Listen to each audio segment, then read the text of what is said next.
So with people still trying to grapple with the embarrassment once known as West Indies cricket, outside of the technical and temperamental deficiencies of the players, I see another emerging elephant in the room that no one is talking about. It looks to me like the team is being led by committee from the dressing room and by analytics. So they're not playing common sense or situational cricket. Nicholas Pooran is like a headless chicken on the field. Everything seems programmed.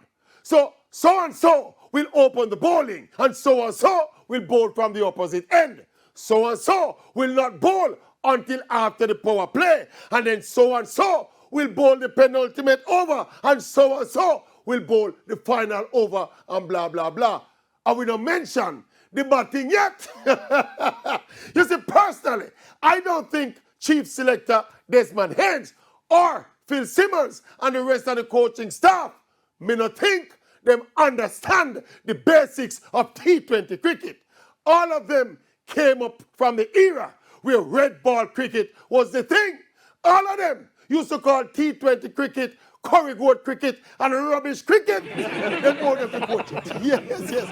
All them to pick players to play and all them to coach it. That is a big part of the problem.